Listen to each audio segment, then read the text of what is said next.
Hi friends. இன்னைக்கு நம்ம வீட்லயோட breakfast recipe சந்தகம் தான். இது சந்தகம்னு சொல்லுவாங்க. ஒரு சிலர் சேமியான்னு கூட சொல்லுவாங்க. இன்னும் ஒரு சிலர் இடியப்பம்ன்னு கூட சொல்லுவாங்க.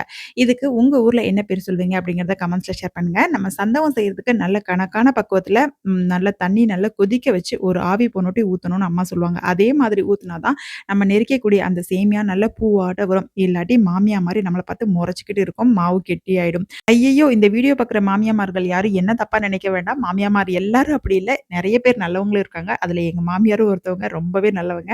இப்போ இட்லி தட்டுல வந்து பார்த்தீங்கன்னா, நல்லா தேங்காய் எண்ணெய் தடவிட்டு நம்ம மாவ வந்து நல்லா பிழிஞ்சு விட்டு ஒரு 10 நிமிஷத்துக்கு வேக வச்சு எடுத்துக்கலாம். இதுக்கு சைட் டிஷ் வந்து பார்த்தீங்கன்னா, இன்னைக்கு நான் ஃப்ரெஷ்ஷா தேங்காய் உடைச்சு தேங்காய் பால் தான் எடுத்திருக்கேன்.